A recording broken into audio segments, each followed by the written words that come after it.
Welcome into The Landscape, presented by Hospitality Staffing Solutions. I'm your host, Serena Winters, where I'm going to be bringing you guests from all across the land. So who better to start out with than our first guest, Tristan Thompson, who has meant so much to this city. Tristan, thank you so much for joining us. Can we just start by talking about when fans first got introduced to you? This was 2011 NBA draft. You're picked fourth.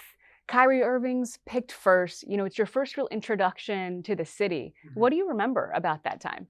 I was super excited. You know, I did 2 workouts with Cleveland during the pre-draft process. So I felt pretty confident that I was going to land here. And then obviously at the draft room, people don't know that the camera kind of pans towards you when it's about your time. So I kind of knew probably like 20 seconds before my name was called, doesn't get drafted. So it was fun. So it's funny because nowadays, like, some guys know way beforehand, right? But it was a little different back then. So really for you, it wasn't until you saw the camera pan over and then you knew? Yeah. Okay. It's like that because like the funny enough, it was Jonas Valanciunas in front of me. So, and I knew it was between me and him, but I knew with him, he couldn't come over right away. So I knew I probably had a slight edge. And like, I think Dan liked me a little more because like I play a little harder and a little bit more like, kind of give Dan this nostalgia moment of like the Bad Boys Pistons, play hard, Dennis Rodman type of player. So I think I had the edge. So when you look back on that time, it's kind of funny, like watching videos of you back then, because you really don't seem all that different as a rookie than you do as now, being like the vet of this team, whether it's how vocal you are, just how you chat, even how you look. Everything kind of seems pretty similar, maybe a little bit more mature now. But when you look back on yourself as a rookie, do you see yourself as the same Tristan Thompson? Yeah, I think I'm like fine wine. I just get better with time. Like I looked at my rookie picture till now, I definitely have aged gracefully. But in terms of just like who I am, my niche, and like my character DNA, it's been the same. I think Rich Paul did a good job in terms of like teaching me in terms of like to last in NBA, you got to find like your niche. You got to find like what you do that's a irreplaceable asset to a franchise. And for me, it was playing hard and competing, playing at a high level and being in shape and just playing hard. I think playing hard is a skill. And I think during my career, I think people realize that, especially in the playoff time, that if you can compete and just play hard, you can make up for a lot of areas that you might not be as good as somebody else in. So it's been my calling card and I've embraced it. Just because you mentioned Rich Paul, I feel like a lot of people associate Rich Paul with just LeBron and like LeBron being his first client. But weren't you a client of his before LeBron even was? Yeah, I mean, we were so how to take it back. So we all signed with CAA. So then Rich calls me and says, hey, like I'm leaving CAA, I'm gonna start my own sports agency group. And I was like, all right, I'm coming with you. So really like. How does that relationship go back? I mean, I've known Rich Paul. I mean, thank God for NIL now, so I can actually tell everything. I've known him since I've been 17. I've been coming to Cleveland since I've been 18.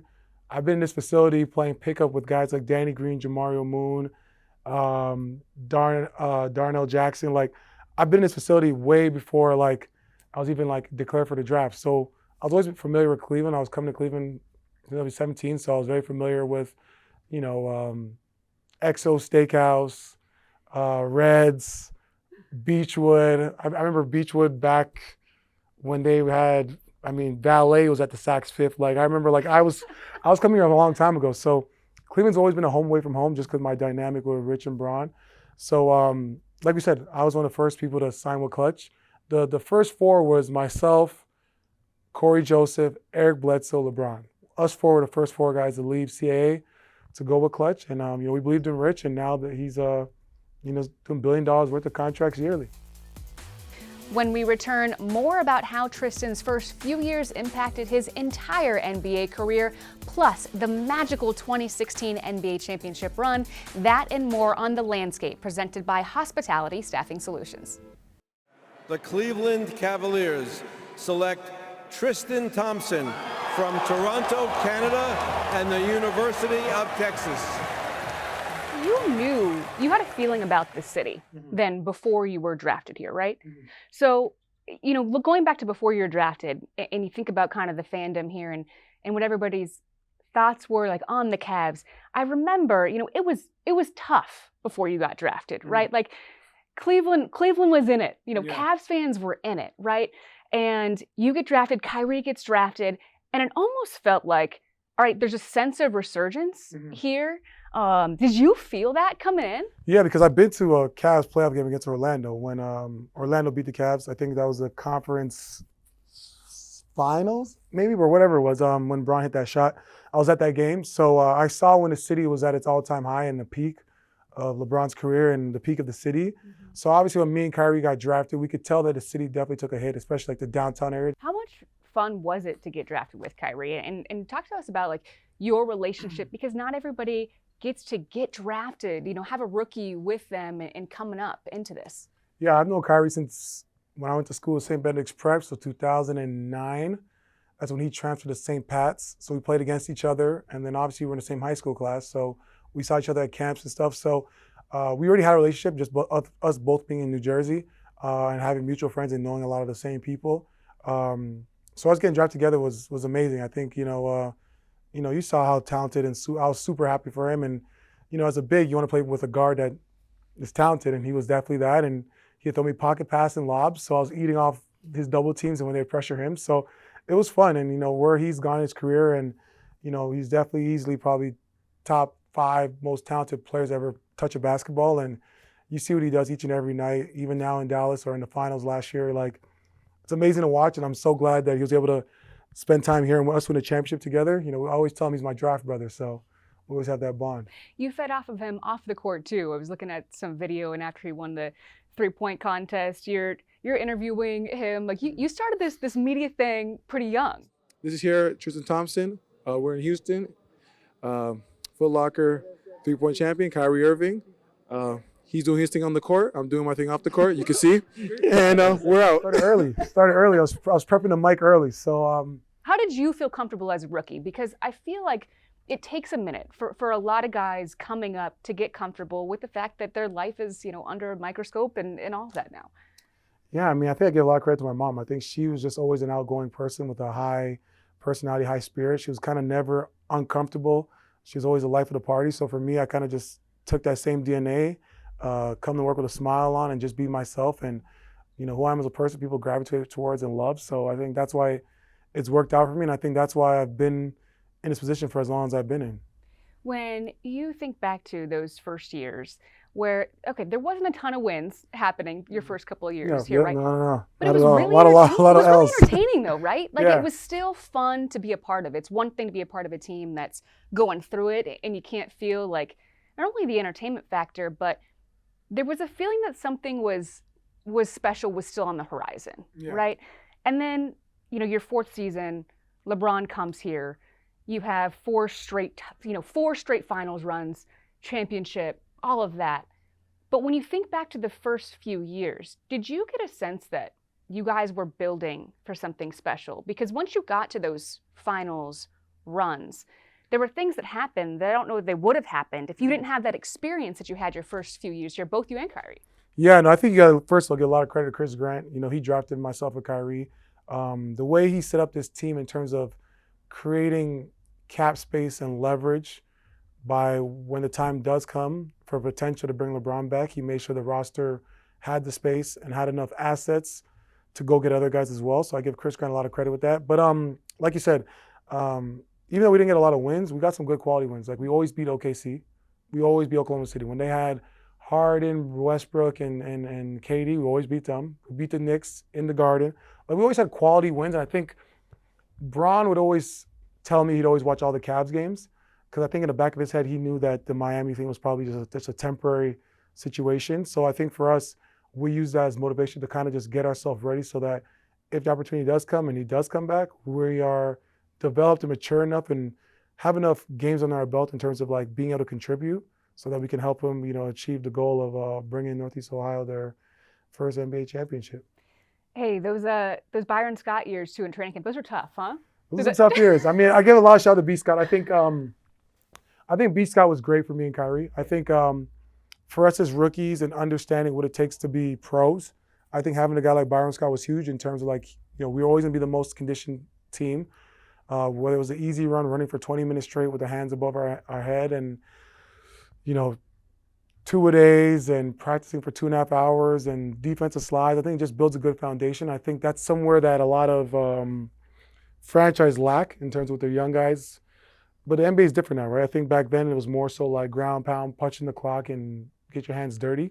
But it built a great foundation for us to where when we got to, the T. Lue of the world and David Blatt for the season and a half, we've built such a great core foundation that the rest was easy. Everything else was easy. And Byron Scott always said, you want practice to be harder than the game. And it was definitely that.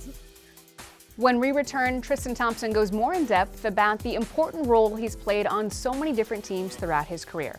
That's coming up on The Landscape, presented by Hospitality Staffing Solutions.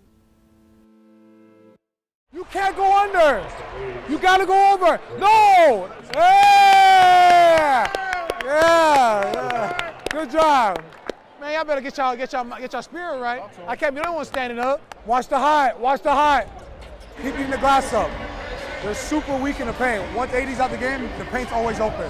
You talk to anyone who knows basketball, and they talk about your role and how important your role is on a team. Like, a lot of your role can't be taught. Like, a lot of it is just having a nose for the ball, the dirty work, just the ultimate role player. When you look at your role, like, do you understand or do you take pride in, or is it something you even think about how unique and important your role is on a team? Yeah, no, I think I take my role and it's more of like a pride thing, right? I think for me, it's like I always tell myself before the game, when I get on the court, can't make the guy that's guarding me play harder than me. I always tell myself that. I'm not gonna let the guy in front of me play harder than me, because it's almost like a man-to-man thing. It's almost like a gladiator, Mortal Kombat, like till death, till the death of me type of situation mentality. That's kind of how I approach it. So when I'm on the court, I just feel like if I'm gonna let someone outwork me, that means he's the better man, and then I can't have that. So my parents taught me better than that. So that's kind of been my mentality, and I think it's helped me carve a special place in my career for teams. But I think it's also like helped other teams and franchises understand you need guys like that. Like you need guys that, they might not put up the amazing stats each and every night, but it's like the little things that, that correlate to winning. Pete Babcock, who was an advisor here for quite a long time, always told me that building a championship team is like a puzzle. Not every puzzle can be the same. If we're all the same, you can't, the puzzle never be complete. Mm-hmm. So for me, it's just like, how can I be that piece of the puzzle that's very important that can complete that portrait? So, and the portrait's Larry O'Brien. Do you feel a sense of, responsibility then in terms of this role, ultimate role player type of role that I guess you could say I'm putting you in at the moment, right? Mm-hmm. For the other guys that are coming in with that type of role, do you feel a sense of responsibility? Like you had just mentioned, it's important for the guys that are building teams to understand how important that is, because it's more than just numbers on a stat sheet. Mm-hmm. And even so, listen, you had amazing numbers on stat sheets and they wouldn't have won without you. Yeah. But do you feel like you've got to kind of pave the way for people to know, like you have to have that puzzle piece to make that portrait? Yeah, no, I think I take a lot of pride in it. I think it's almost like you want to, one thing with the NBA, it's very much crazy to say, it's kind of a copycat league, right? So, for me being that ultimate role player and teams seeing that, understand that they need guys like that on their team, it's created opportunities for guys to come in the league. And, the one thing I always preach to young guys when they get drafted is like, figure out what you do great at, right? And, obviously you're going to get better each and every year. You're going to come back, whether you want to improve your shooting, ball handling, conditioning, but figure out what you're great at, maximize on that. And then you're going to have your moments throughout the season, throughout your career, where you're going to step up, and if you have to score more, you score more. If you have to ball handle more, you have to ball handle more.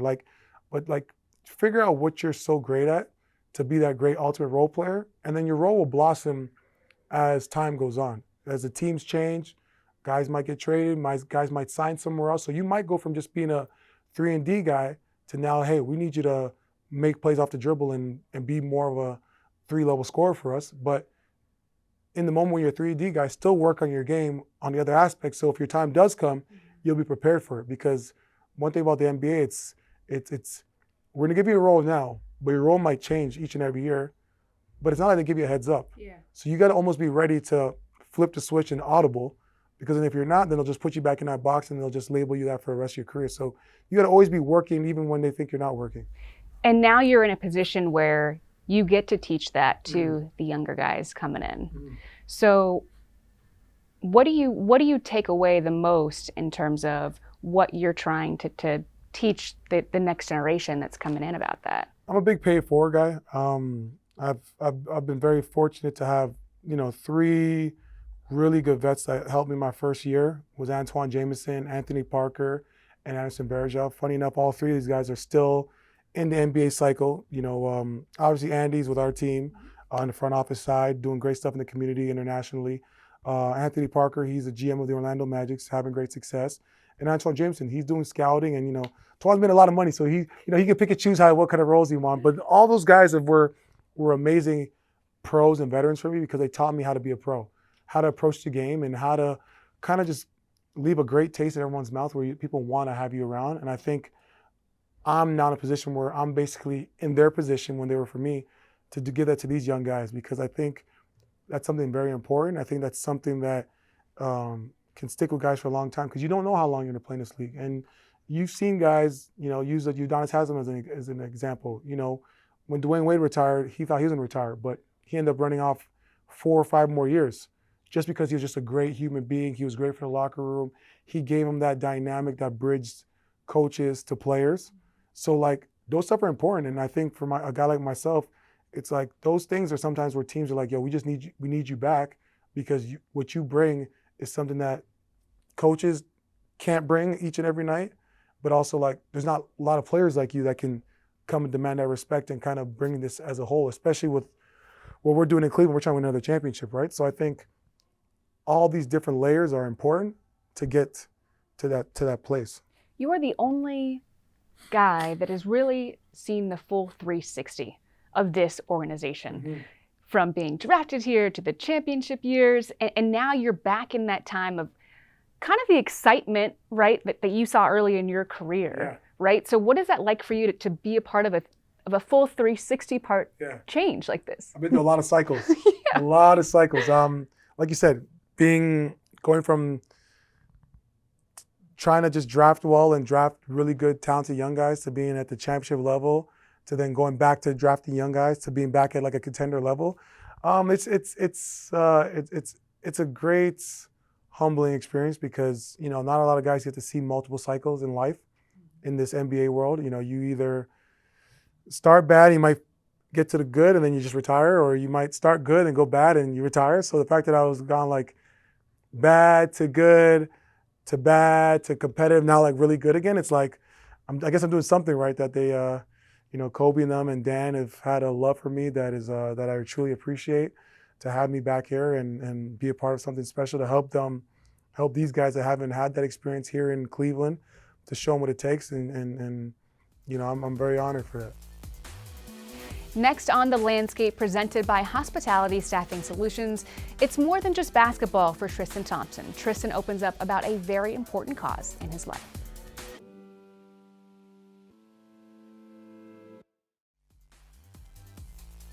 We talk so much basketball with you, but I think something that maybe goes unnoticed for some is how much you've really helped the communities that have been dealing with epilepsy. Can you talk to me a little bit about Amari and how your brother has maybe even helped motivate you in your life? Amari's a warrior. He's a trooper. He fights his battles each and every day. For me, it's how can I be a vessel to give him the best opportunity to have the best life possible for him? For me, with that approach, especially with my mom passing away and having that responsibility full time, for me in my life now, it's just about peace. I think I've had so much real life stuff happen to me. So I think, and I think Cleveland's helped me kind of bring back that joy of life. Just because I've been here since I was 19, and my memories of Cleveland and my mom's memories of Cleveland's always been great times. So me being here and then obviously having responsibility, it's kind of made everything so much smoother and easier.